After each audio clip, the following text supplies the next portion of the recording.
बुद्ध कहते हैं, मन ही सभी कर्मों का प्रधान है। मन ही सोच है और मन ही शरीर है। मन ही पाप है और मन ही पुण्य है।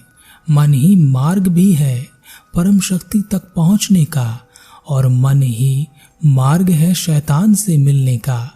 मन ही सुख है और मन ही दुख है।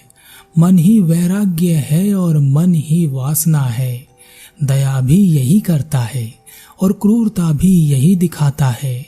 सब तुम्हारा अस्तित्व इस मन पर निर्भर करता है। तुम जो हो मन ही हो। बुद्ध का एक शिष्य बड़ा शांत था। वह हमेशा अपनी साधना में लगा रहता, बहुत कम बोलता और ध्यान करता, अपने से ही मतलब रखता। अपने सारे कार्य वह बहुत ही ध्यान से करता और उन्हें पूरा करता। एक दिन बुद्ध मन के ऊपर अपना प्रवचन दे रहे थे। बुद्ध ने कहा, मन ही सभी कर्मों का प्रधान है। मन ही करने और करवाने वाला है। मन इच्छा शक्ति और दृढ़ संकल्प है तो मन ही डर और कमजोरी है। अतः अपने मन को साध। वहां उपस्थित एक शिष्य ने कहा, हे बुद्ध, मन को साधने का सबसे आसान तरीका क्या है? बुद्ध ने कहा, चुप हो जाओ। जो व्यक्ति चुप रहता है, बाहर से ही नहीं अपितु अंतर से भी, वही मन की हलचल को देख सकता है, वही मन को पहचान सकता है। जिसने मन को पहचान लिया वही मन को साध सकता है। इस बात को लेकर भिक्षुगणों में अनेक चर्चाएं चली। इस बात को लेकर कई भिक्षुओं में बहस भी हुई। चुप किस प्रकार रहा जाता है, इस बात को लेकर अलग अलग तरह की विचारधारा सब रख रहे थे। परंतु बुद्ध का वह शिष्य जो चुप रहता था वहां पर आया और उसने कहा, अभी अभी तथागत बुद्ध ने मन को साधने की बात कही और उसका रास्ता बताया, चुप हो जाना। परंतु आप में से कितने लोग इस बात को लेकर चुप हैं? जब तक आप चुप नहीं होंगे मन को साध नहीं पाएंगे। उस भिक्षु की बात सुनकर कुछ भिक्षुओं ने उस भिक्षु का मजाक उड़ाते हुए कहा, तुम तो हमेशा चुप रहते हो, तुमने कितना मन को साध लिया है? क्या तुमने मन को देखा है? क्या तुमने मन पर विजय प्राप्त कर ली है? क्या तुम्हारा मन तुम्हारे नियंत्रण में है?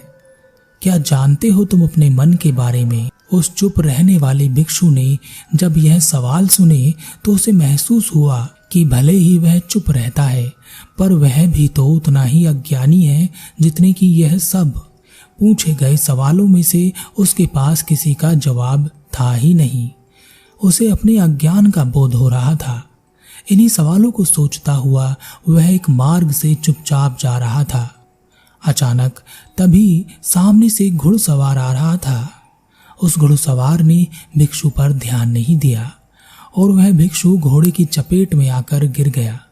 गिरते ही उस भिक्षु ने खड़े होकर उस घुड़सवार को बहुत सारे अपशब्द कह दिए। भिक्षु का क्रोध इतना ज्यादा था कि वह उस घुड़सवार को थप्पड़ मारने वाला था, पर अचानक हाथ उठते ही उसे ध्यान आया कि यह सब उसकी मर्यादा के विपरीत है। अचानक उसे लगा कि उसने यह कैसे कर दिया, उससे यह कैसे हो गया। वह चुपचाप अपने कपड़े झाड़कर वापस विहार लौट आया। वह अपनी स्थिति पर बैठकर मंथन कर रहा था। वह नहीं समझ पा रहा था कि वह क्रोधी तो है नहीं, फिर किस कारण से उसने क्रोध किया।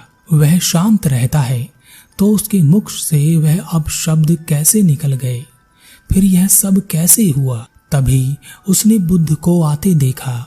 वह भागकर बुद्ध के पास गया। उसकी आंखों से आंसू आ रहे थे और उसने बुद्ध से कहा, हे बुद्ध, हमारे भीतर हमारे अलावा भी कोई रहता है जिसे हम जानते ही नहीं हैं। बुद्ध ने कहा, हमारे अलावा हमारे भीतर हमारा मन रहता है, परंतु हम जितने अपने मन से अनजान हैं उतने ही अपने आप से भी अनजान हैं। मन और मैं, यह दोनों ही हमारे भीतर रहते हैं और इन दोनों से ही हम ठीक से परिचित नहीं हैं। शिष्य ने कहा, हे बुद्ध, क्या मैं अपने बारे में जो जानता हूँ, समझता हूँ और जो मुझे लगता है कि मैं ऐसा हूँ, क्या उसके अलावा भी मैं कुछ और हो सकता हूँ?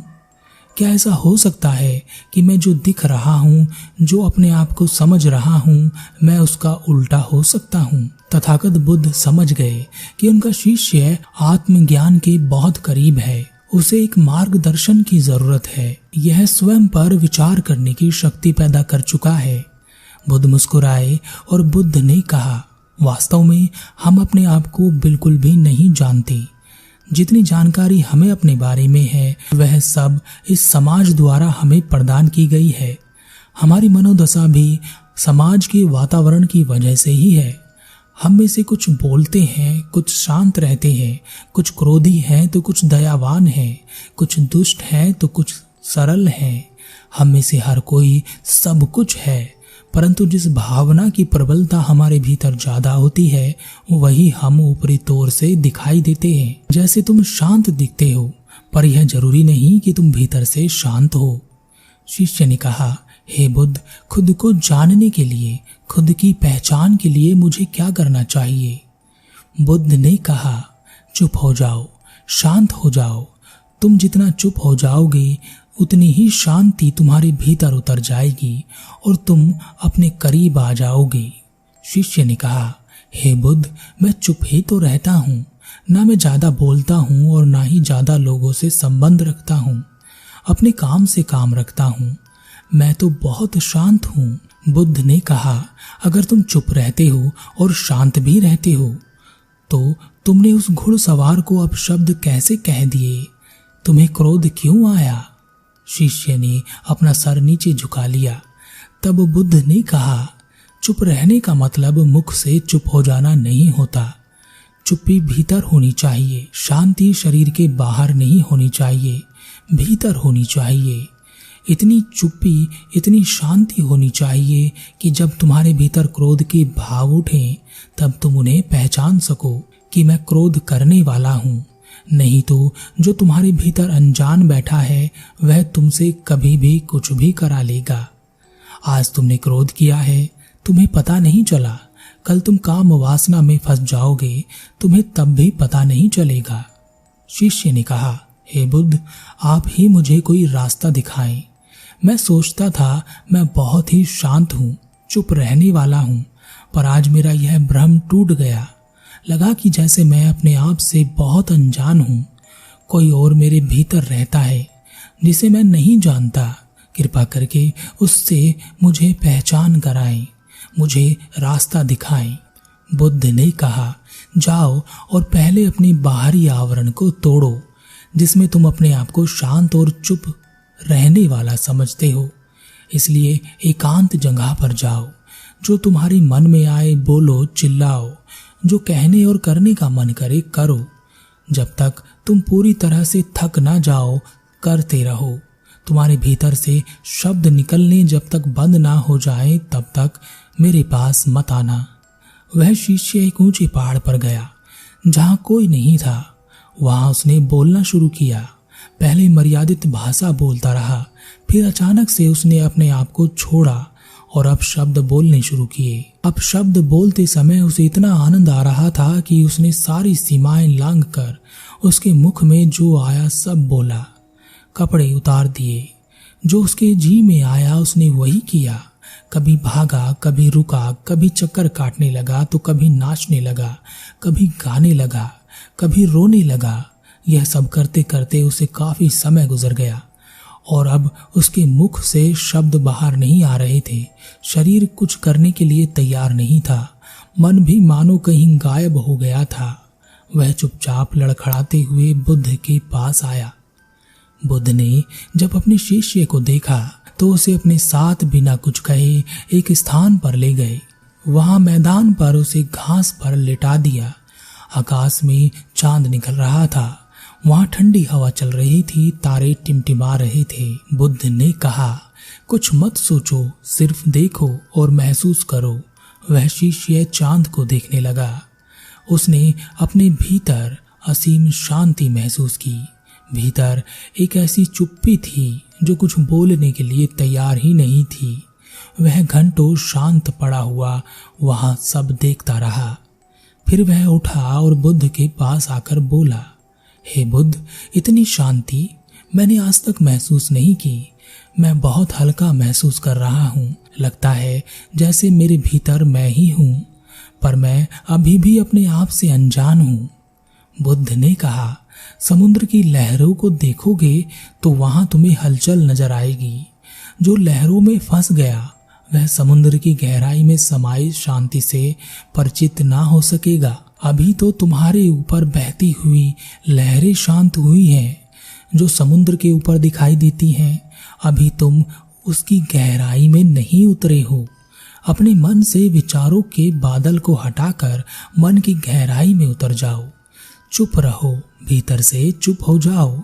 जितना तुम चुप रहोगे विचार उतनी जल्दी हटते चले जाएंगे और तुम अपने आप को पहचान पाओगे। इन विचारों के पीछे ही तुम खड़े हुए हो।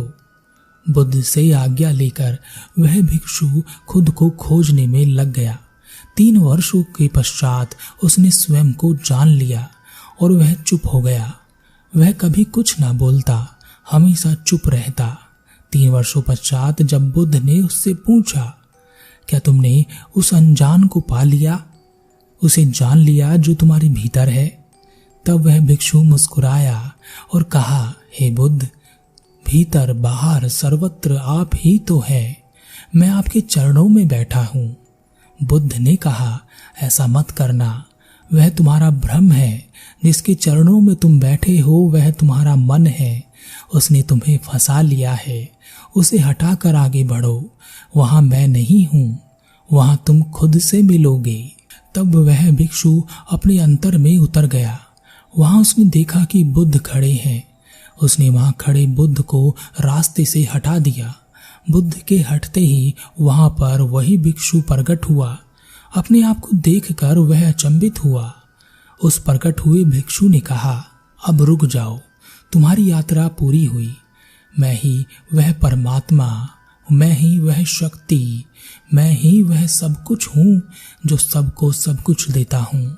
मैं तुम्हें भी सब कुछ दे सकता हूँ। मैं तुमसे बहुत खुश हूँ। मैं ही तुम्हारे भीतर रहता हूँ। तभी अचानक उस भिक्षु को तथागत गौतम बुद्ध की आवाज सुनाई दी, यहाँ मत रुकना, आगे बढ़ो। तब वह भिक्षु उस प्रकट हुए भिक्षु को हटाकर आगे बढ़ा।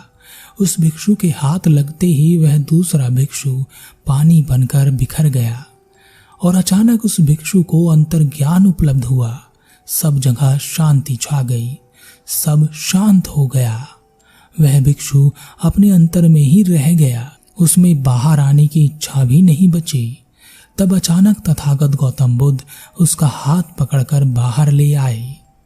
अब उसके मन में कोई सवाल नहीं था, ना कोई जवाब था, कुछ कहने के लिए भी नहीं था। अब यह मत समझना कि तथागत गौतम बुद्ध उस भिक्षु के अंतर में उतरे। नहीं, वह खुद उससे बाहर आया।